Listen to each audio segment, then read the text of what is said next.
daw dito. Grabe. Ay, patay ko.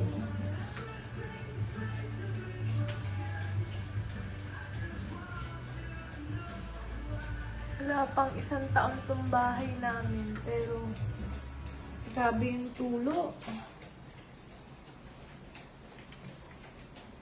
Umulan ng magdamag kagabi.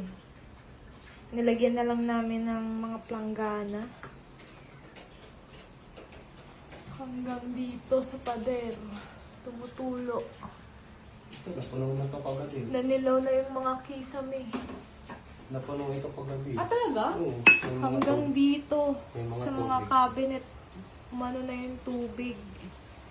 Dito na sila. Malapit sa pinto. Akala namin yung paninilaw dahil sa pagluluto. Apala basa na pala yung kisame. Pina-check namin yung bubong at sabi bulok na daw yung, anong tawag doon? Gutter.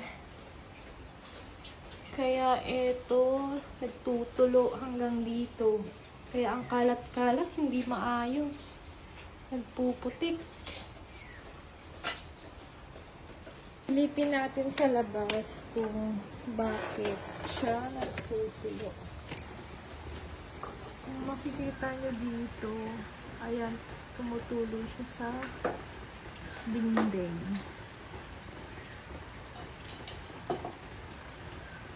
Ayan. Nireport namin siya sa